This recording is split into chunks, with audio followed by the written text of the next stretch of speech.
ماشاءاللہ، جزاک اللہ، قابل مبارکباد ہے یہ سامعین غازی پور کے، اور کیوں نہ ہوں جس طریقے سے آپ شاعروں کو سنے اس طریقے سے آپ نے خطیب کو سنا۔ میں اتنے سال سے شاعری کی دنیا میں ہوں، یہ شعراء کرام جان رہے ہیں، اور میں نے کبھی اتنی اچھی تقریر نہ تو کرتے ہوئے سنا اور نہ سامعین کو سنتے ہوئے سنا۔ حضرات دیکھیے، اب انعامات کے وقت آ چکے ہیں تقسیم کے۔ میں آپ کو بتا دوں، ابھی ہماری فہرست میں 2-3 شعراء بچے ہوئے ہیں جو پورے نامور ہیں، پوری دنیا میں جانے جاتے ہیں۔ آپ حضرات انہیں سن کر ہی انشاءاللہ جائیں گے، کیونکہ آپ سے زیادہ جلدی ہمیں ہے، کیونکہ ہمیں بھی دوسری جگہ یہاں سے جانا ہے۔ تو آئیے انعامات کے لیے علی باقر صاحب کو میں گزارش کرتا ہوں کہ برائے کرم و تشریف لائیں اور ان بچوں کی حوصلہ افزائی کریں کہ جنہوں نے اس وقت اپنے گھر کا نام روشن کیا ہے۔ ہماری دعائیں آپ کے ساتھ ہیں۔ تم جیو 1000 برس، ہر برس کے ہوں 50,000 برس۔ السلام علیکم ورحمۃ اللہ تعالی وبرکاتہ۔ بسم اللہ الرحمن الرحیم۔ الحمد للہ الذي جعلنا من المتمسکین بولایت علی بن ابی طالب، وقال سيدنا مولانا وإمامنا الإمام أمير المؤمنين عليه الصلاة والسلام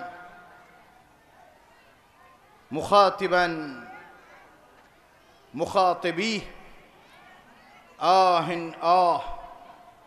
لو ثنيت للوسادة فجلست عليها لأفتيت أهل الإنجيل بإنجيلهم وأهل التوراة بتوراتهم وأهل الفرقان بفرقانهم حتى نطقوا صدق علي وما كذب۔ اس مبارک موقع پہ کہ واقعاً پرمسرت موقع ہے کہ جس میں خطیب منبر سلونی کی ولادت کی تاریخ، جہاں اس علی کے چاہنے والے کے نام سن کر دل سے جو خوشی پیدا ہوتی ہے،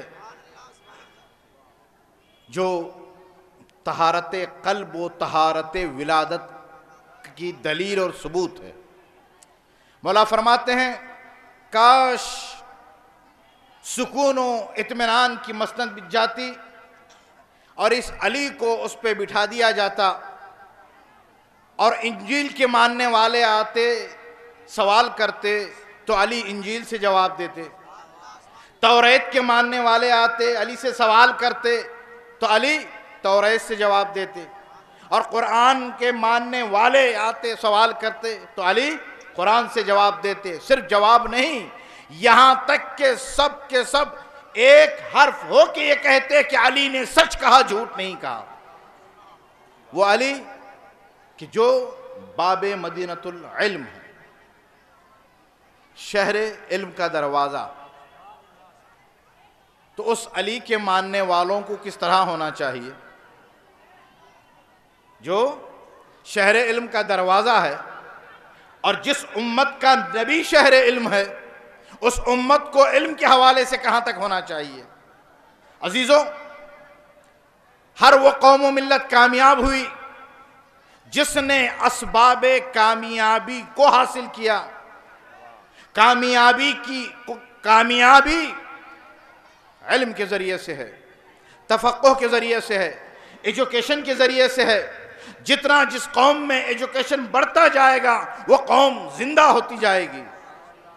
جتنی تاکید قرآن نے، اسلام نے، رسول نے، مولا متقیان نے علم کے حوالے سے کی ہے، میں سمجھتا ہوں کوئی ایسا دین و مذہب، ولی، امام نہیں کہ جس نے تاکید کی ہو۔ آج ہم کہاں ہیں علم کے حوالے سے؟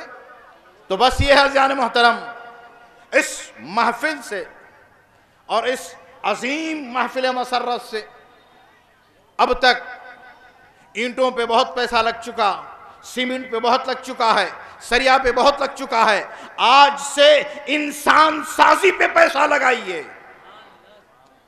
انسان سازی اہم ہے، انسان سازی علم کے بغیر نہیں ہو سکتی ہے۔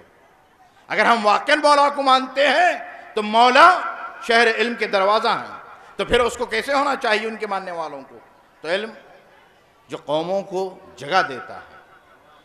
واقعاً اس موقع پہ ماشاءاللہ یہ جو نیا جو پروگرام صدر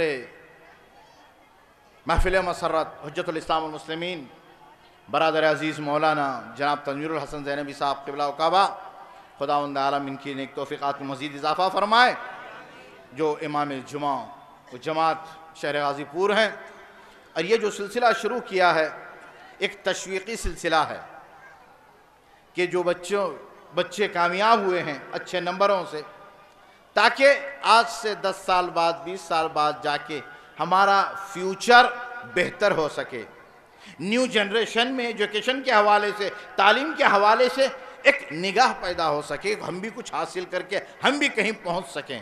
اس لیے بغیر اس تعلیم کے انسان کچھ نہیں کر سکتا ہے۔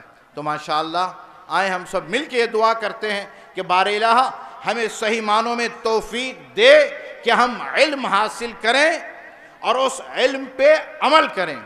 اس لیے کہ صرف علم آ جائے تو شیطان بنتا ہے، علم کے ساتھ عمل آئے تو علی کا چاہنے والا بنتا ہے۔